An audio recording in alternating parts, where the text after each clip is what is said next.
Hello and welcome to White Horse Music TV. My name is Richard Badinner and I'm the co-owner of this wonderful shop with my lovely wife Michelle Badinner, who is not here today. This is very exciting.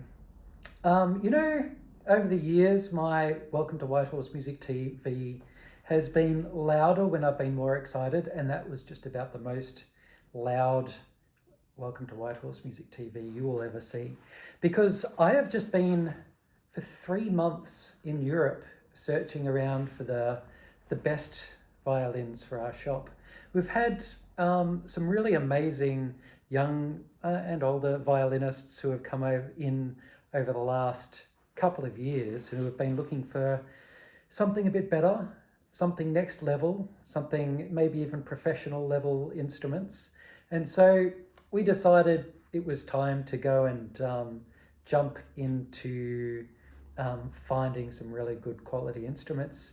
We've had Italian instruments sent over to us before, and ones from other countries, and each one is different. Even when it's from exactly the same maker, they just can't make it the same every time because each one is a different piece of wood. And so they'd send over one and I'd be like, that one's amazing. They'd send over another, I'd be like, yeah, that one's okay. Next one, oh, it's fantastic. And you just don't know what you're going to get. And I want the best every time because I'm greedy. I'm not that greedy, but I'm a little bit greedy for the shop anyway. So I made the trip. I went over to Cremona in Italy, which is sort of like the birthplace of violin maker. There's over 200 violin makers who have shops there where they make violins in their little workshops. And they have an amazing school, the Cremona School of Violin Making. That's only one of them. And there's just so many quality instruments that come out of there. And they had a big trade show where I was able to go and try the instruments from literally hundreds of different makers, not only from Cremona, but came from all over Italy and all over the world. I met some amazing Italian makers and German makers and French makers, Romanian makers, Bulgarian makers, Polish makers, just all over the world, and they're incredible. And I have bought back so many violins. I went crazy. My wife was getting a little bit annoyed at me because I was just buying too many instruments. Yes, the bank's probably a little bit annoyed at me, but anyway. So first up, I'm going to show you what the violins look like and tell you a little something about each one. I'll bring them up close so you can have a bit of a look at the varnish. And then after that, I will play my little snippet on each of those violins so you can get an idea of how they sound like in comparison to each other. And then later I'm going to do a video of each individual violin so you'll be able to hear them a little bit more in depth. Another country that was represented at the show was the USA. And this violin was made by Theodore Skreko in America, Indianapolis. It was made in 2023. But have a look at the beautiful antiquing on this instrument. His instrument was maybe the priciest instrument that I bought at the show, but has just an amazing sound. It's thick and deep and just magical sounding, and I had to have it. He had 2 violins there, and this was my favorite. Don't feel sorry for the person who bought my second favorite, because it was still a beautiful violin. But this one was clearly better. It was deeper, stronger, more ringing. It's just a lush. Have another look. It's this nutty brown, dark, and just look at the back. Oh my God. Okay, that's magnificent. It's violin number 1. The next violin that I picked up was by Alberto Biasin. And, oh yeah, I just noticed I'm still wearing my glasses. See my green glasses? They match my green shirt. I got a little bit of culture while I was in Italy. Just that little bit of culture. The only part of it that I maintained was the green glasses and the green shirt, but I'm very proud of them. So Alberto Biasin, he's a younger maker, but has been making amazing strides. And he does a lot of research into sound production for his violins. And this is his own model. I'll let you have a look at the varnish.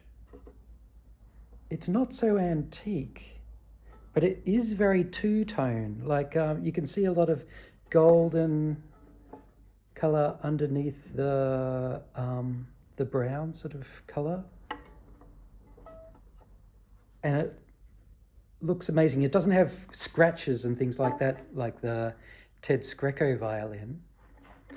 The other thing interesting about it is that it's his own model. It's not based on, like most of the other violins that I've bought are based on a Guarneri or a Stradivari. This is a very unusual violin in that it's quite flat in areas where you wouldn't necessarily see it as flat in a Guarneri or a Strad model. So it's quite unique in that way. It's a little bit hard to show on the camera, but from a violin maker's point of view, it is quite an interesting, unusual violin. And, you know, what I've found over the years is that if the front of the violin is a little bit flatter, you're more likely to get a bit more bass from the violin. And sometimes if it's more curved, you might not get as much bass, but maybe slightly more sweetness. And this violin has maintained its sweetness, but it's got a huge sound. I would say this is the biggest sounding of the violins that we got. And yeah, it's amazing. I got to a stage in the trade show in Cremona where I decided, okay, I've bought enough violins. This is ridiculous. And I went and played his violin and I said, uh-oh. And my wife said, what? And I said, we're going to have to buy this one as well. And she was very disappointed, but I'm not, because this sounds fantastic and it looks fantastic. Okay, next violin. And next up, we have a violin by Nalin and Gibertoni. Now, towards the end of the Italian part of my trip, I went to Milan, and the main reason that I went to Milan was to see Nalin and Gibertoni, because I was cheating. Okay, I have to admit it, I was cheating. I was looking at the people who had won awards in the different violin making competitions over the last few years, and their name kept popping up. So I was cheating by checking those results, and they had won lots of awards for tone and for just the violin making, and also in violin making where they have special awards for antiquing. And I'm a fan of beautifully antiqued violins, and to me this is the most beautiful violin that I bought. I just love the look of it. It's just, the varnish is so beautiful and transparent and so tastefully antiqued. And have a look at the back here. It's just, oh my God. I could just put some beautiful music over that, and just put it on as my screensaver and just stare at the screen all day, because that is just beautiful. So Nalin and Gibertoni, yep, they're in Milan, and this violin sounds really powerful and deep. It's everything that I hoped for and expected, because I'd heard so much about them, and I turned up and they handed me 2 violins. And I was really hoping I was going to like one of them, and I liked both of them, so that was okay. That is definitely one to try. Now, while I was visiting Nalin and Gibertoni, one of their ex-students came along as well. I'd contacted him separately. This is Guilio Amato. I'd contacted him separately, and because they still have a great relationship, they decided to meet in the one spot, which was great for me. And so I managed to pick up one from Guilio as well. He's a much younger, up-and-coming violin maker, and would really suit someone who's looking to enter into their first purchase of many of the Italian made violins. And yeah, his violin was beautiful. So I had 2 from Nalin Gibertoni and 2 from Amato. And he's got a very good name, doesn't he? Amato, I like it. Especially in violin making circles, that's a good name. And yeah, 2 from Nalin Gibertoni, 2 from Amato, and I got to play all 4 of them. And fortunately, I really loved one of his violins as well. So yeah, this one, as far as the tone goes, I would say it's the softest and sweetest of the violins that we received from Italian makers. So it's not as much a soloist instrument, but more just a thing of beauty. The next violin was made by Andrea Varazzani, and I met him at the trade show in Cremona. He was one of the first ones that I met, because we'd spoken before we got to the trade show, and he's just such a nice guy and so willing to help, and such an amazing senior member of the violin making community in Cremona. He teaches. I went to the violin museum in Cremona, which was amazing. I got to see Stradivarius's and Guarnerius's, the famous multi-million-dollar violins. And they have this wall that has the names and pictures of the different current master violin makers in Cremona. And Andrea Varazzani proudly sits as one of those master makers. I'll show you this. It's a beautiful looking violin. It's so dark and beautiful. And this is a copy of the Guarneri Canon violin. And the Canon is a very famous violin, Paganini Canon. It's the one that was owned by Paganini, and it's incredibly powerful. And a lot of people try to copy it. And there's interesting things about it. The actual Canon, if you look it up on the internet, has this little bare patch here. You were probably looking at that and thinking, there's a bit of a fault in the varnish. What have they done? It's got a bit of varnish loss along there. He's copied absolutely everything to a T. And, some people don't like the idea of them copying the famous masters, but pretty much every violin really is a copy of one of those master violins, just in the fact that it's that shape and everything. But they're trying to show respect to those famous makers and trying to, do those makers justice by making something that's, to the best of their ability, trying to make it similar. And Andrea has done exactly that. This violin sounds beautiful and deep and warm and full, and it rings really nicely, and it's nice and powerful. Maybe not the very most powerful one, but very powerful. And it's just exactly what I want a violin to sound like. So that's a really good one to try. All right, next up we have a violin from Grzegorz Bobak. And I actually had to look up that name. I just started a little video talking about his violin, and I pronounced it Grzegorz, and then I thought, hang on, I'm sure it's different to that. And I've just looked it up on the magic Google thingy, and it says Grzegorz. So there you go, Grzegorz Bobak. So he comes from an amazing violin making family. Jan Boback, famous for having a much more simple name than his son, is the starter founder of this violin making family, and he's still a current maker. And then there's Grzegorz, and then there's Julian Boback, who we just bought his the first one that he sold. He's a young guy, I'd say maybe 15 years old or something like that.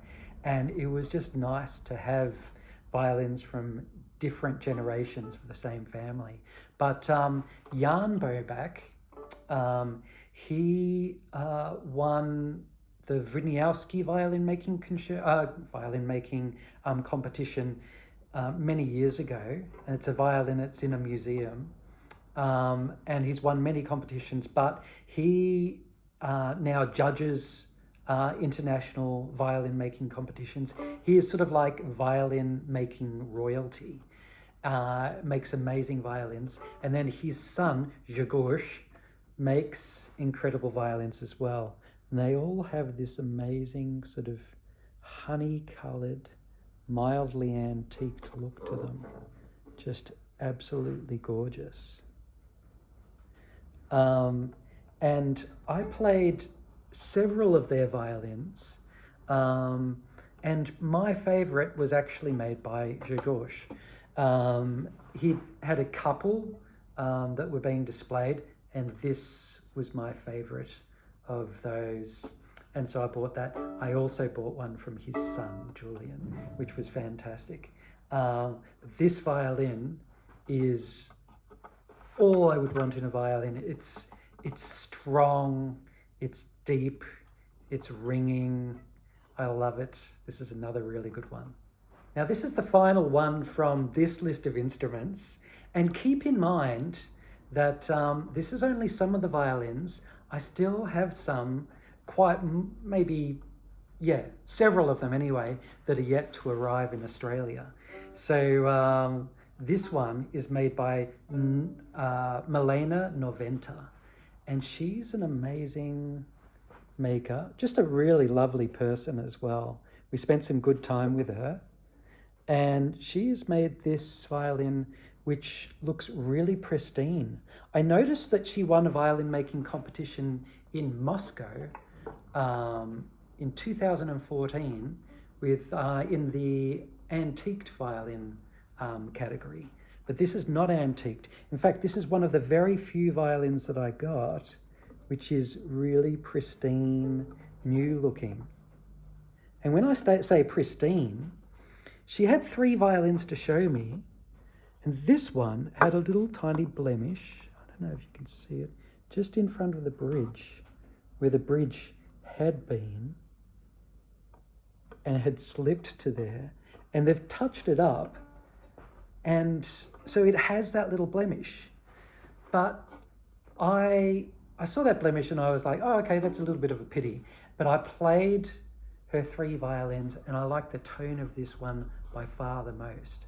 And a little varnish blemish is not going to put me off from getting the violin that I think sounds the best. Now, this violin is the favourite of Louisa, who works here. She is almost as obsessed with violins as I am. She'll say more, but no, I'm the most obsessed.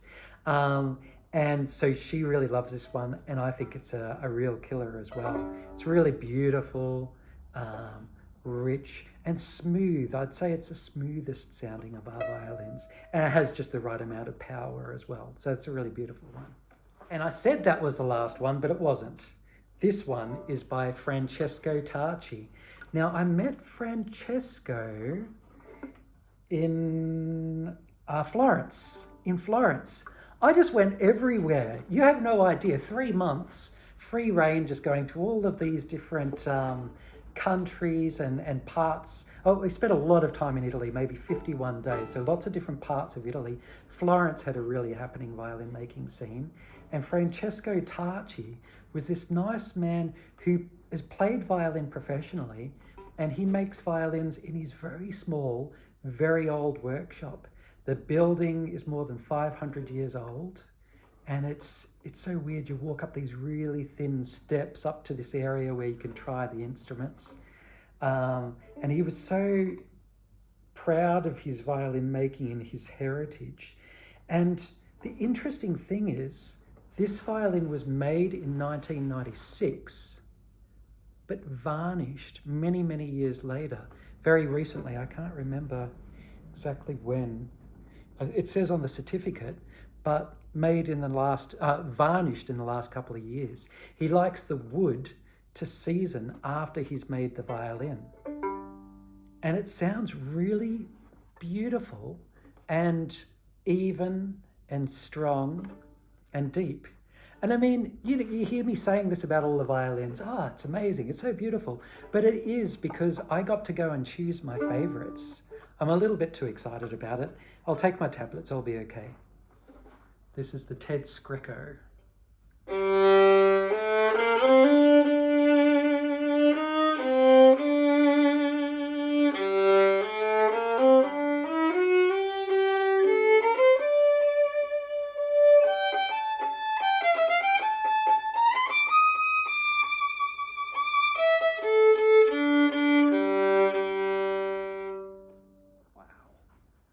This is the Alberto Biasin.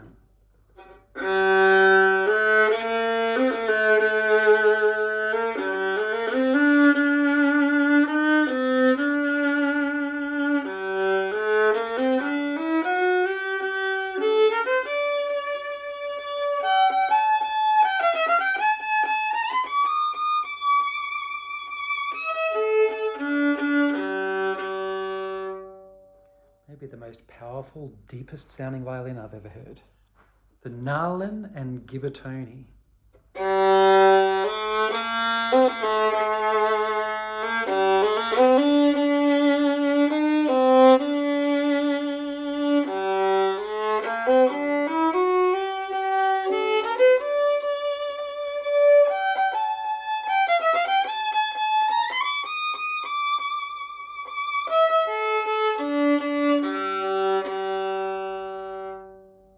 Nice combination of depth and sweetness. This is Guilio Amato, Nalin Gibertoni's student originally.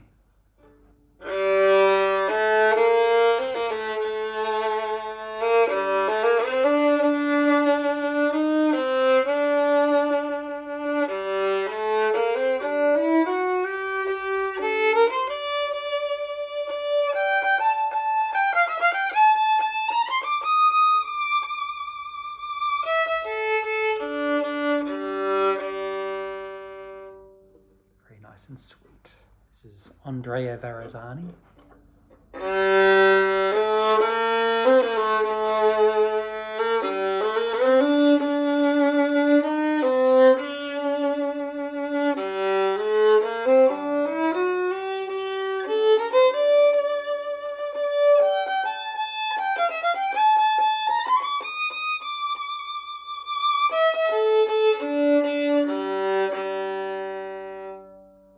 Deep and pleasant and full, luscious. This is Francesco Tarchi from Florence.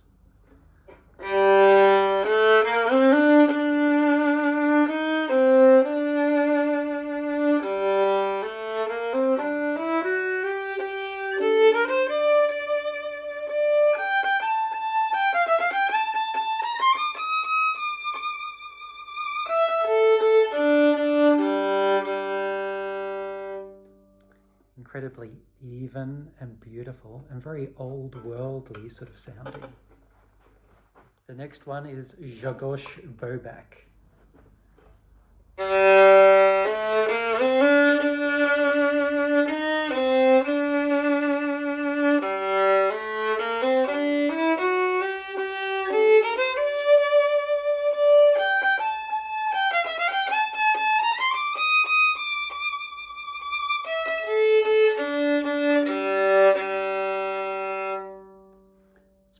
One of the most powerful of the violins, and deep and even and really flowing.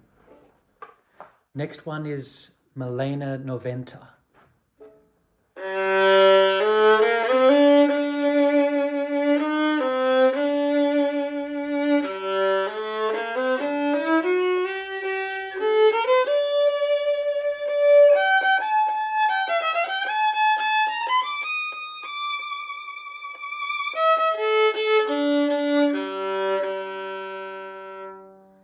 It's really nice and smooth.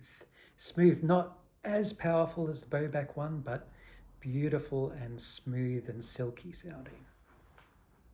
Okay, so that's all the instruments. They all sound amazing.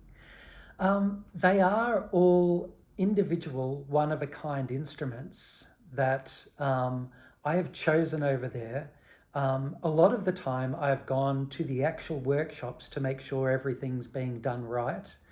And there's a lot of important details that I won't go into now, where I've checked that the violins are made properly and are of good quality, of properly seasoned woods and that sort of thing. I'm not going to be able to go over there every year and choose these instruments. So if you're interested in any of these instruments, please contact us, preferably at the moment via email. We're just about to move our shop from 689 Whitehorse Road, where we've been for 12 years. We're going to move to 46 Hamilton Street, Mont Albert. So yeah, let us know by email if you're interested in any of those violins. We'll let you know if they're available to try. Thanks for watching. Bye-bye. Next up, we have a violin by, oh no, I'm not going to be able to pronounce it. I think it's Grzegorz Bobak, but I'm pretty sure it was something different. I'm going to have to look it up.